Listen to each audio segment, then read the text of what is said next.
Buenas tardes a todos. Muchísimas gracias por venir.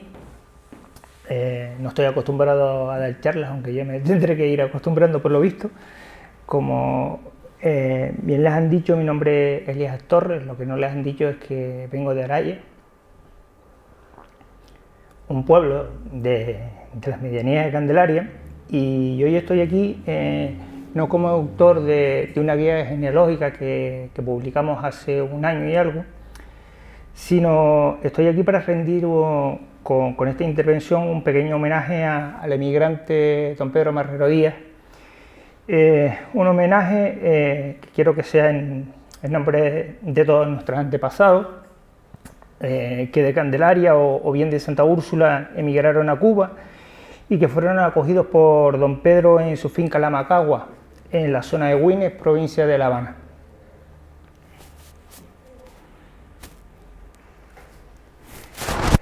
Durante el siglo XIX y principios del siglo XX, Cuba vivió un buen momento económico porque sus productos típicos de importación, el ron y el azúcar, eran requeridos en grandes cantidades en toda Europa y en otros países de América como Estados Unidos.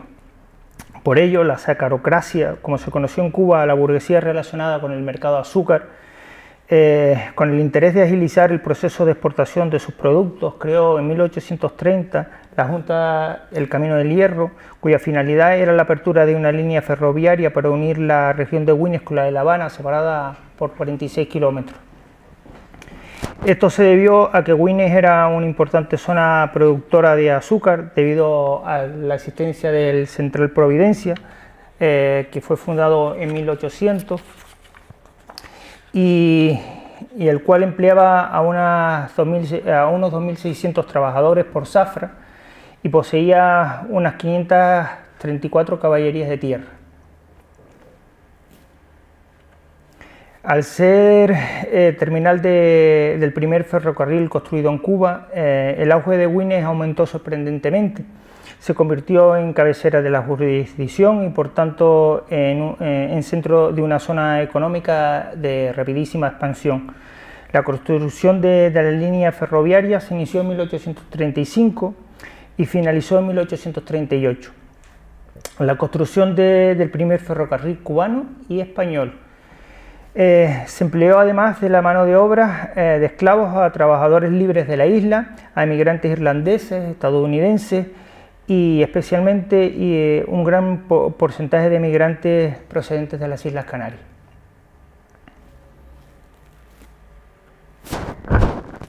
Los orígenes de don Pedro Pablo, es lo que voy ahora a explicarles. Cuando estos hechos ocurrían en Güines, aún don Pedro Pablo Marrero Díaz no había nacido. Lo hizo 18 años después de que terminara la construcción de la línea de ferrocarril que unió La Habana con Güines. Nació en 1856 en el pueblo de Araya, municipio de Candelaria, un año antes de que Güines contara ya con alumbrado público en sus calles. En Araya, su pueblo de origen, el alumbrado llegó a sus calles casi 120 años después.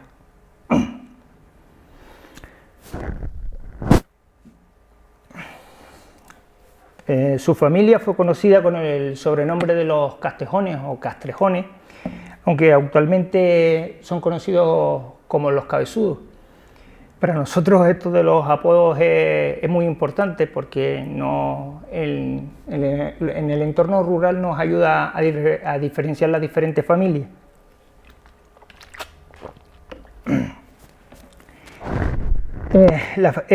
Era una... Disculpen porque me perdí. Era una familia de labradores de las medianías de Candelaria, asentados en el pueblo de Araya, y que contaba con cierta formación, eso es decir, que sabían leer y escribir.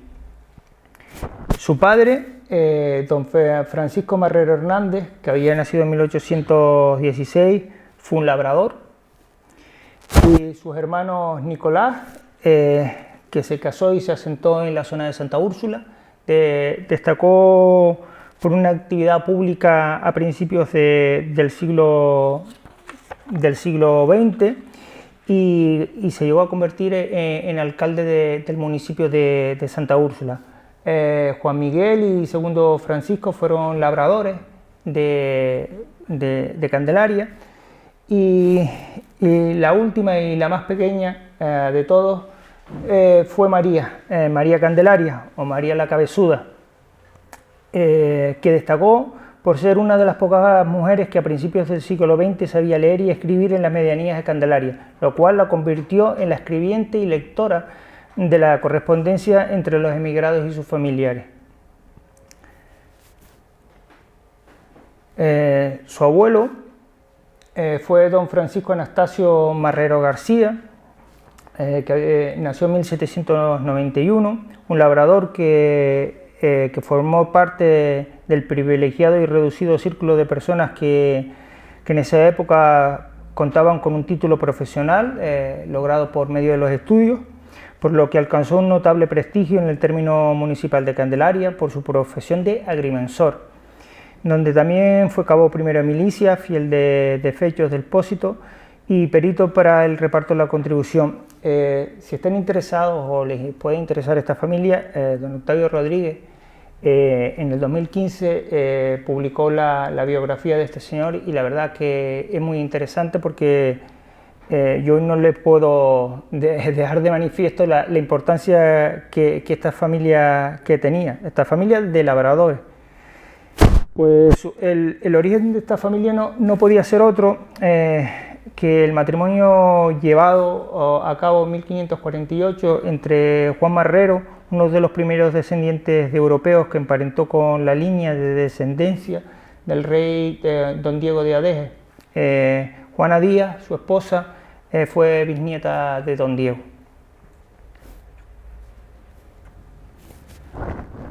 No tenemos claro a qué edad emigró don Pedro Pablo a Cuba, pero sí que con 32 años, en 1888, ya estaba asentado en Güines, casado y con 2 hijos, y era propietario de la finca La Macagua. No fue un emigrante al uso, fue un guajiro, como en Cuba llaman a las personas de campo, más bien fue un maceta. Es decir, la palabra maceta para los cubanos es un agricultor con un poquito más de dinero, que contaba, como les dije, con cierta formación, sabía leer y escribir, por eso no fue un emigrante al uso. Estos conocimientos le llevaron a poder dirigir una gran propiedad en la Cuba de principios del siglo XX, una propiedad de 4 caballerías y media. Una caballería son 134.200 y pico metros cuadrados, lo que significa que la propiedad de don Pedro Pablo tenía unos 603.000 metros cuadrados, unas 60 hectáreas. Lo paso a kilómetros y ahora verán por qué. Son unos 0,60.000 kilómetros cuadrados. La propiedad estaba muy bien ubicada, como pueden ver ahí, porque estaba en la partida, está la entrada de la población de Güines, y la partida la carretera que une La Habana con Güines, y toca también con la línea de ferrocarril.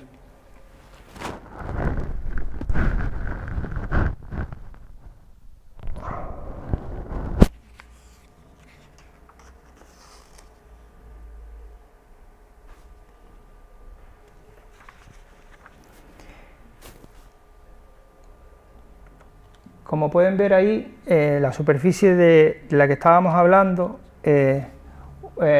puesta en kilómetros cuadrados, viene a significar lo que era la superficie más o menos del pueblo de origen de don Pedro Pablo.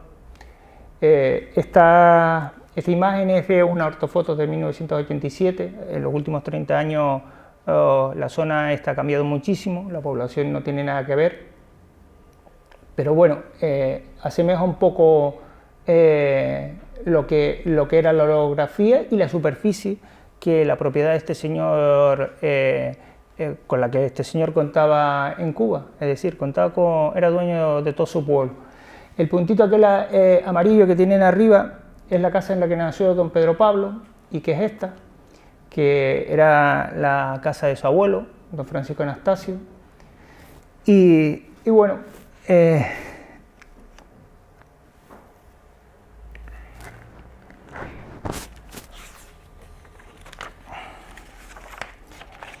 este hecho y su reconocida y recordada humanidad propició la acogida de jornaleros emigrantes y sus familias, principalmente de la zona de Candelaria y de Santa Úrsula, en esa propiedad, en la Macagua, en la cual les ofrecía un empleo en su finca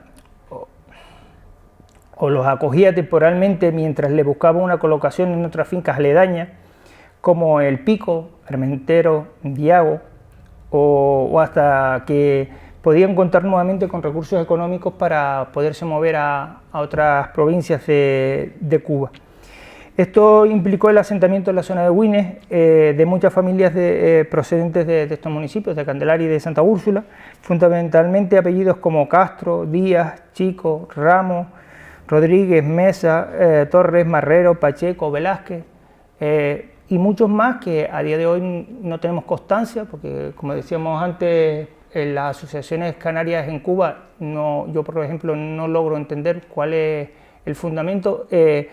Están un poco, bueno, no nos dejan fácilmente acceder a la información que ellos albergan, y no nos está siendo fácil a las personas a lo mejor como yo, que no tengo mucha, no soy muy tal, no soy un experto ni nada de esto en genealogía, pero está costando bastante.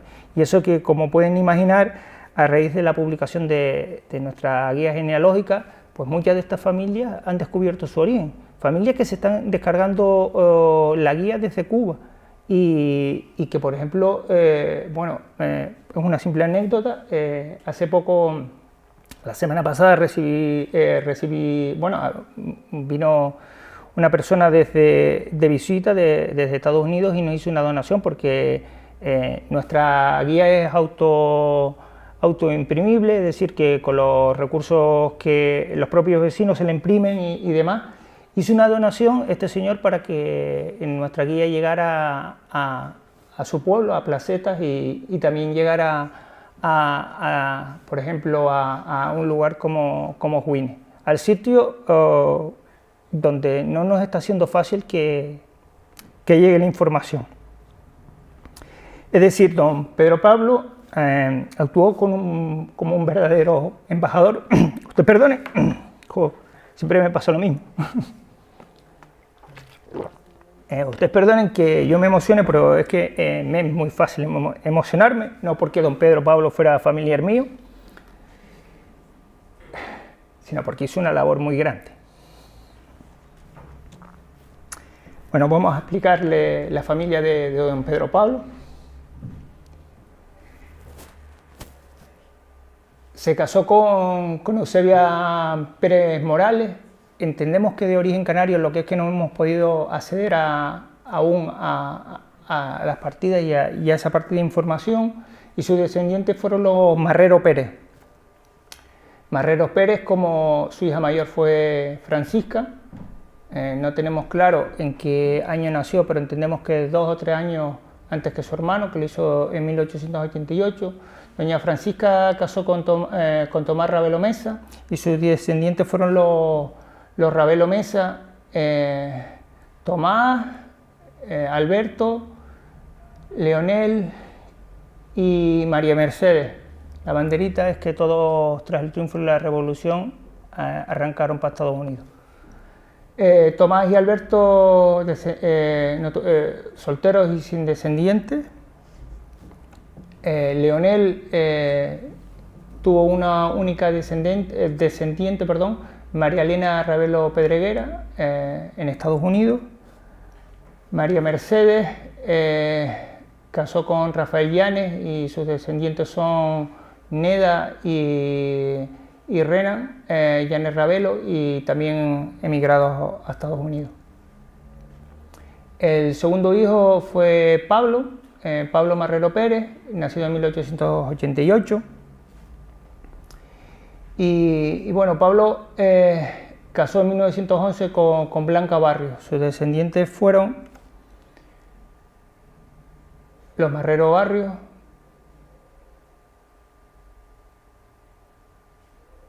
Pedro, que emigró a Perú y se estableció en ese país. Sus descendientes son Blanca Enriqueta o Quética, Pedro y Jorge. Alberto, también sus descendientes son, su única descendiente, Mayra Marrero Peña, termina por emigrar a Estados Unidos. Adolfo, también con una única descendiente, Virginia Marrero Mergal, que esta sí que continuó viviendo en Cuba. Pablo, que tuvo dos descendientes, los Marrero Rodríguez, Daila y Zenaida, también emigrados a Estados Unidos. Blanca, Blanquita, sin descendientes y emigrada a Estados Unidos. Francisco, es el único de todos ellos que permaneció en la propiedad familiar, en Winner concretamente, y su único descendiente fue Francisco Marrero Gutiérrez.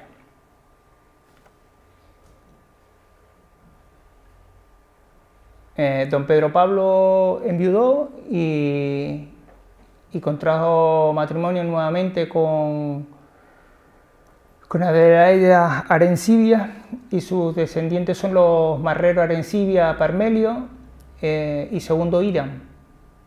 Estos son los actuales propietarios de la finca La Macagua y siguen viviendo ahí, en la casa familiar.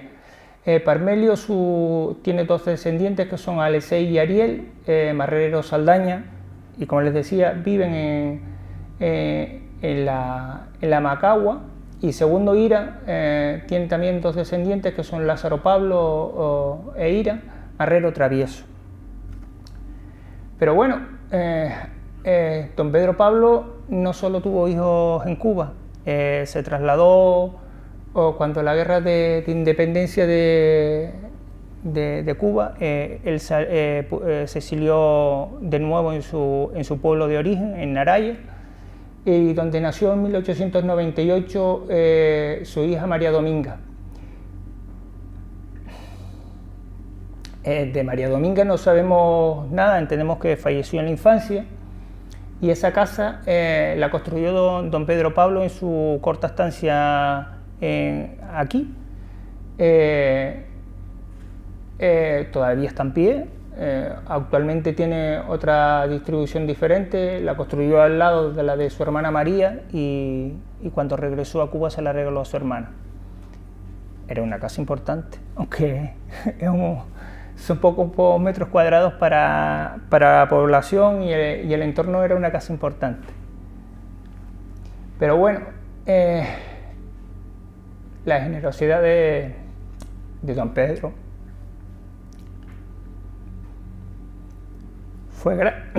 fue grande, y tras su regreso a Cuba, pues bueno, se encontró un país desolado, con muchos huérfanos, y adoptó a una de ellas, que era Elena Rodríguez Domínguez, nacida en 1886. Y bueno, la crió como una hija. Como es normal, Elena se crió entre migrantes de la zona de Candelaria, y se casó con un arayero. Y a principios de 1930 esa familia decide regresar a Canarias. Elena decir que Elena nunca venía reconocido su origen, es de una familia mitad de emigrantes de Terror en Gran Canaria, y la otra parte era cubana. Pues esta familia regresó, y bueno, los vínculos familiares se criaron todos como hermanos, y fueron hermanos, aunque no todos lleven el mismo apellido, y ahí está. Estos son la familia en la casa principal, La Macagua, a principios de 1930, cuando regresaban a su lugar de origen, bueno, cuando regresaron a Canarias su familia. Y bueno, y esta es la Macagua actualmente. Aún está en pie, es de madera, y ahí está. Don Pedro la reconstruyó tras la guerra de independencia, porque se la encontró desolada. Bueno, desolada, destruida, desolado estaría él, cuando volvió y la encontró, pero bueno, la reconstruyó y esa era la embajada, el lugar de referencia de muchos emigrantes cuando llegaban a Cuba, emigrantes que iban sin nada. Y como les decía, las reuniones familiares no han terminado, o sea, ellos se reúnen cada vez que pueden, se han reunido toda su vida, vivan donde vivan, en Estados Unidos, en Perú, siempre han buscado un momento y un lugar y una ocasión para reunirse. Pero las reuniones no solo se llevaron y se llevan a cabo en América, también se llevaban a cabo aquí. Y bueno, estas reuniones son parte de las reuniones de los marreros con los Díaz y con los marreros de Tenerife, con los descendientes de María la Cabezuda, de Segundo y demás. Ahí los pueden ver. Es un hecho que la genealogía también nos demuestra, o que les traigo aquí, cómo las familias no solo se forman con los hermanos de sangre, también se forman con casos curiosos como este, y que ellos siguen manteniendo esos lazos familiares. Nuestra guía les ha aportado una identidad, sobre todo para los que vivían en Estados Unidos y Perú. Bueno, toda la familia en América de don Pedro Pablo les ha aportado su identidad, porque ellos nos hacen llegar constantemente muchas anécdotas, pero sobre todo porque ellos desconocían su pasado familiar y lo han descubierto en menos de un año. Para esa familia ha sido un choque grande, para nosotros también, pero para ellos ha sido un choque grande. Y bueno, he querido terminar esta intervención con la portada de la guía genealógica, porque don Pedro, y con la imagen de don Pedro, porque en representación del tronco de la familia Marrero en Güines y por tanto en toda América. Gracias.